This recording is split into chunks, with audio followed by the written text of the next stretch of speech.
श्री सत्यनारायण भगवान की कथा। दूसरा अध्याय।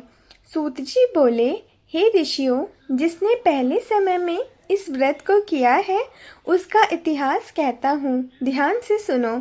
सुंदर काशीपुरी नगरी में एक अत्यंत निर्धन ब्राह्मण रहता था। वह भूख और प्यास से बेचैन हुआ पृथ्वी पर घूमता था। ब्राह्मणों से प्रेम करने वाले श्री भगवान ने ब्राह्मण को दुखी देखकर बूढ़े ब्राह्मण का रूप धारण कर उसके पास जाकर आदर के साथ पूछा, हे वीरप, तुम नित्य ही दुखी होकर पृथ्वी पर क्यों घूमते हो? हे श्रेष्ठ ब्राह्मण, यह सब मुझसे कहो, मैं सुनना चाहता हूँ। ब्राह्मण बोला, मैं निर्धन ब्राह्मण हूँ, भिक्षा के लिए धरती पर फिरता हूँ। हे भगवान, यदि आप इससे छुटकारे का उपाय जानते हो तो कृपा कर कहो। वृद्ध ब्राह्मण बोला कि श्री सत्यनारायण भगवान मनवांछित फल देने वाले हैं, इसलिए हे ब्राह्मण, तू उनका पूजन कर, जिसके करने से मनुष्य सब दुखों से मुक्त होता है। ब्राह्मण को व्रत का सारा विधान बतलाकर बूढ़े ब्राह्मण का रूप धारण करने वाले श्री सत्यनारायण भगवान अंतर्ध्यान हो गए। जिस व्रत को वृद्ध ब्राह्मण ने बतलाया है मैं उसको करूँगा। यह निश्चय करने पर उस वृद्ध ब्राह्मण को रात में नींद नहीं आई। वह सवेरे उठकर श्री सत्यनारायण भगवान के व्रत का निश्चय कर भिक्षा के लिए चल दिया।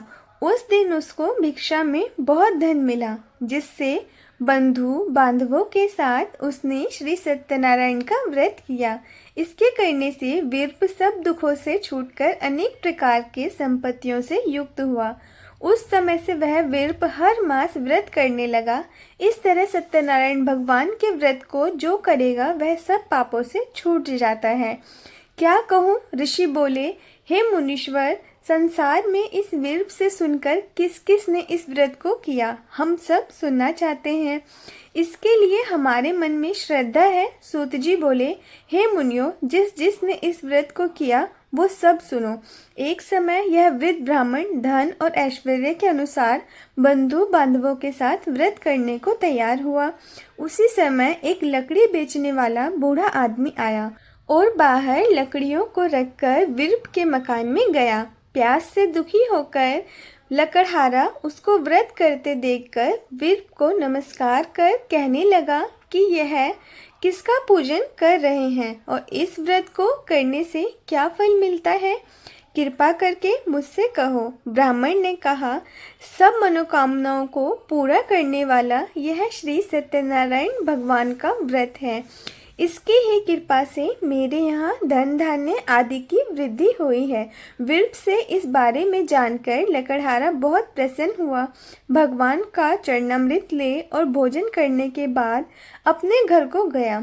लकड़हारे ने अपने मन में इस प्रकार का संकल्प लिया कि आज ग्राम में लकड़ी बेचने से जो धन मिलेगा उसी से सत्यनारायण देव का उत्पन्न व्रत करूँगा।